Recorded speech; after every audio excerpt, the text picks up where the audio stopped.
Out of the Trees into the Stars by Elton Gar.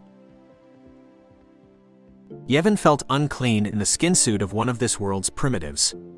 He knew that you couldn't blame them. They were barely out of the trees, but there were just so many flaws. Some of them, like the lack of extra limbs and eyes, were things that the primitives couldn't fix yet. But others, like the long strands of dead skin that they kept on the top of their head, were a grotesque choice that could be solved, and yet they chose not to do it. Even the clothing was abhorrent. They used long strands of plant fiber woven together in a way that created fabric, but also held dirt and even germs.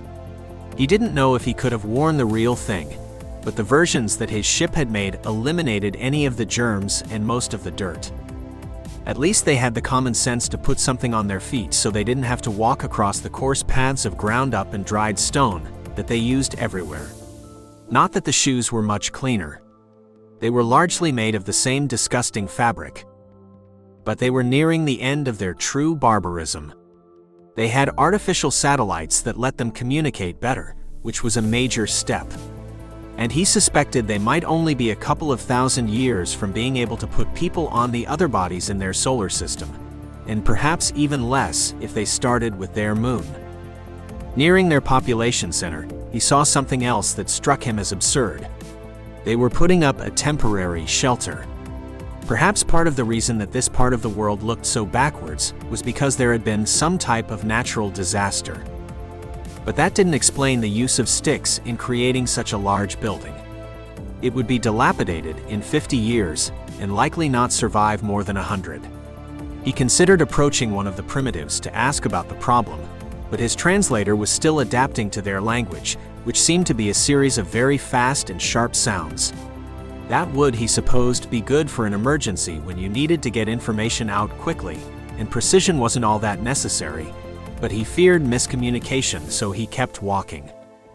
He didn't make it much further before he saw that the entire town seemed to be made up of similarly temporary shelters.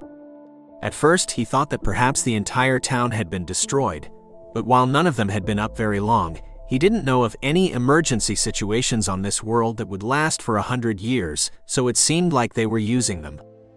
Perhaps it was some type of novelty or fad. It was hard to imagine a people who would want to change homes every 50 years, but if they did, that would make up for some of the waste of building them. It could also explain why the entire town looked as if it had been here only for a short while, and he checked his notes. The humans had only a few thousand years ago been nomadic.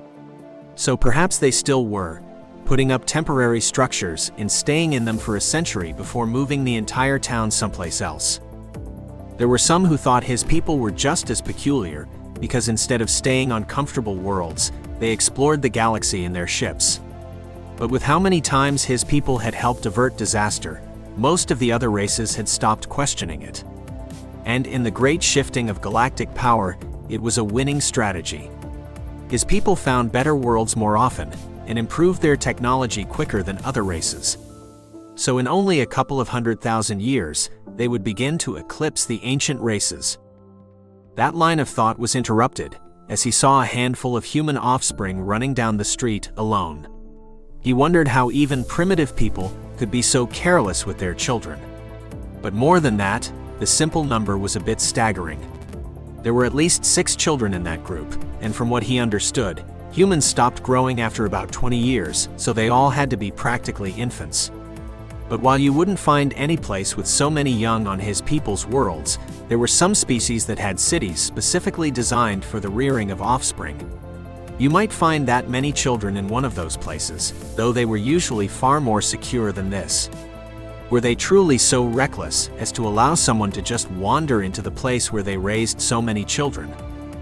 It only grew odder as he continued down the street and saw a large, brightly colored vehicle filled with more human youth. He marveled at their audacity and negligence, wondering if perhaps the drone surveys had been wrong about there only being one species on this world. Perhaps it had mistaken a second species as the young of the first. Then he saw his target. A human repository of knowledge. It was even more primitive than most of this world, and they kept their records on ground-up pieces of tree. How could such a method suffice? How could you truly advance as a species when you had no good way to permanently record knowledge? But primitive was better than nothing, and he approached the building. They had at least made some attempts to make this building feel more permanent. The building material of stone was barely above the level of an animal, but at least it wouldn't fall apart as fast. But when he scanned it, he saw that the stone was in fact fake, and this building was also made with sticks, though it had more metal than the others. Not the right type of metal, but you couldn't blame a race for what it didn't know. It was remarkably full. There were 2 women behind a counter, and a man sitting reading one of the books. That made Yevin feel a little bit better about the people of this world. But he also felt bad for them. Such limited resources, such limited minds. You could likely get through their entire repository in 100 years, perhaps a couple of hundred if you stretched it out. But then that might help explain their nomadic nature. They needed to move so that they could gain access to one of the other knowledge repositories. While he moved away from the entrance so the human female who was approaching him didn't interrupt him, he took out a small device. His ship had designed a device to help with this situation on his trip here. He held it up, and there was a small buzzing in his hand to tell him it was working. Then a few seconds later, it stopped. It had scanned every page in the repository and transferred it to his device. The human woman approached and said something, but it was so fast that Yevin couldn't be sure what she had said. And so he simply put the sphere into his pocket and walked away. The woman said something else as he went, but he didn't get it. By the time that he was outside, he had begun to absorb the information, and he said, "Computer, can you please explain the oddities of human culture based on the information here?" He had made it several more blocks, to an area where nature seemed to have been left intact. He found a bench that seemed to be made of something a bit more durable than wood that he sat on. That was a good thing, because if he had been standing when he got the answer, he might have fallen over. According to the humans' records, they only lived about 490.8 micromagellanic steps. After the initial shock, Yevin realized that there must be a translation error.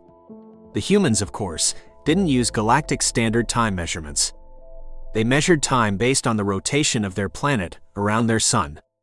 It wasn't a bad way to do it so long as you were on a single planet. But sometimes when everyone knew something, it would be written in shorthand. And the humans seemed the type to do that. So perhaps it was something else.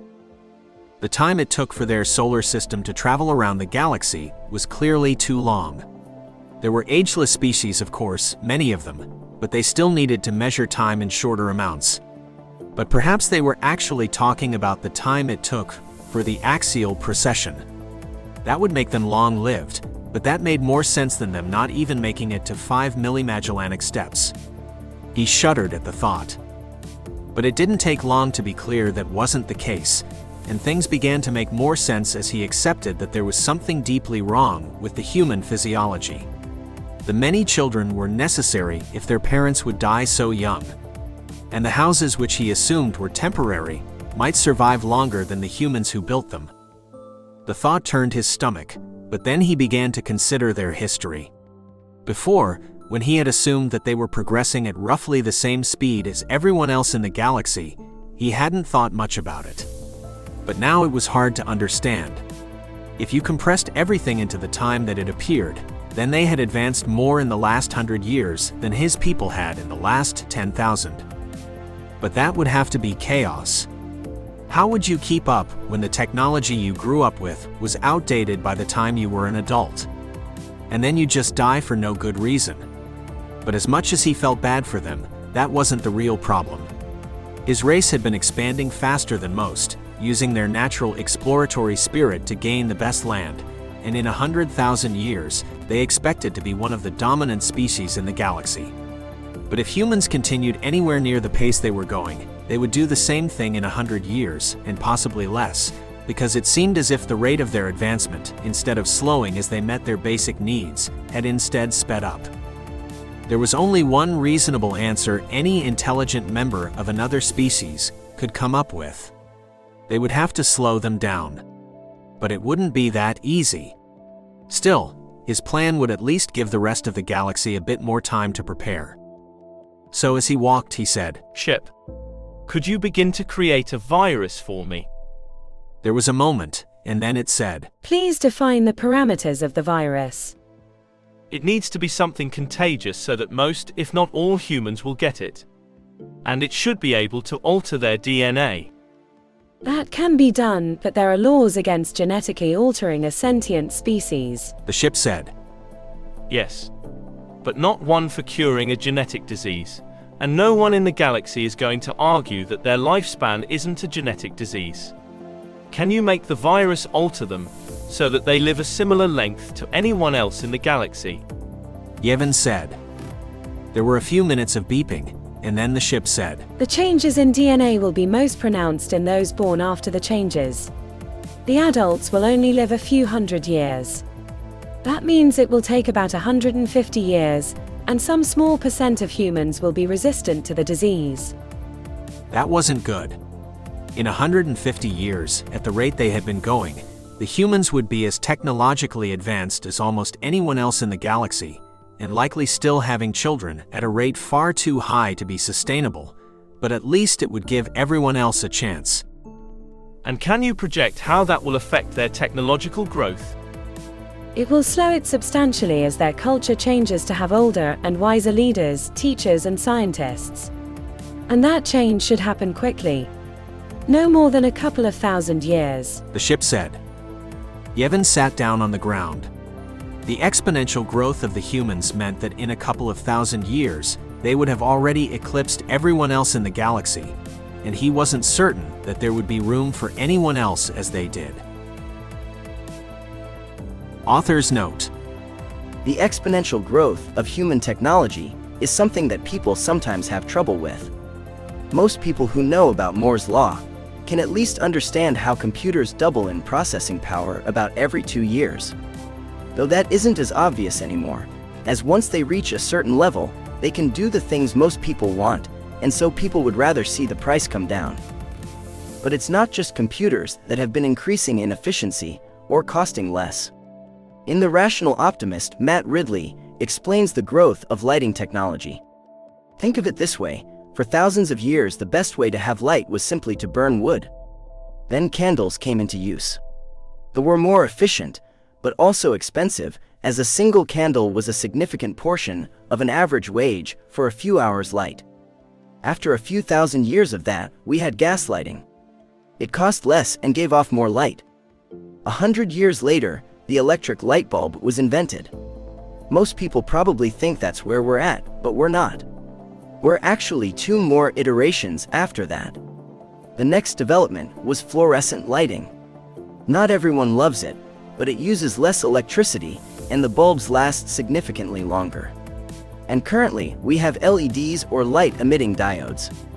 They are cheap, incredibly energy efficient, and last much longer than any of the other options. But as you may have worked out, it's not just that each of those technologies is better than the last, it's that the innovation was faster. We had candles for far longer than we had Edison's light bulbs, and unless we decide it's good enough, LEDs will almost certainly be replaced faster than fluorescent lights were.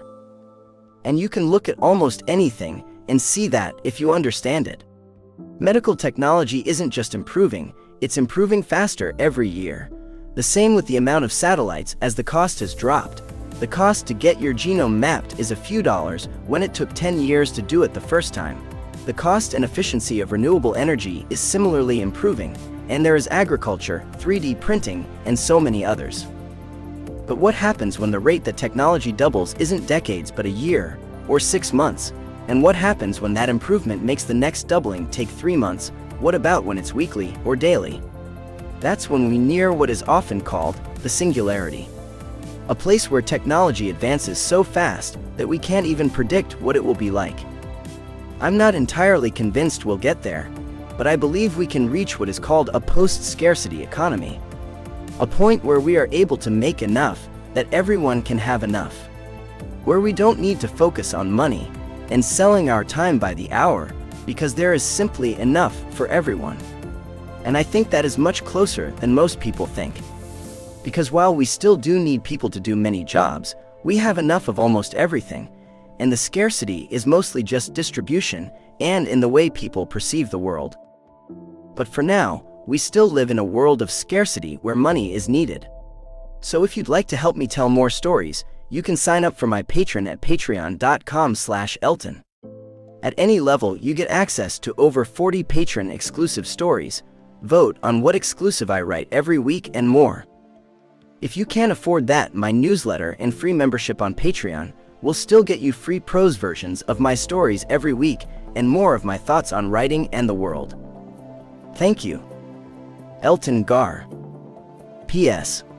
I was happy with the Magellanic Steps as a measure of time. If you're wondering, 1 Magellanic Step is the time it takes for light to travel from the black hole in the center of the galaxy to the Large Magellanic Cloud. The idea being that they are two things that can both be seen from many places in the galaxy. From there, it's just using the metric system conversions. The math is of course rough, but it's approximately 165,000 years, assuming that the program I used to do the math was right, because not only do I not fully understand the math it used to get the distance, but I'm an American, so the metric system scares and confuses me.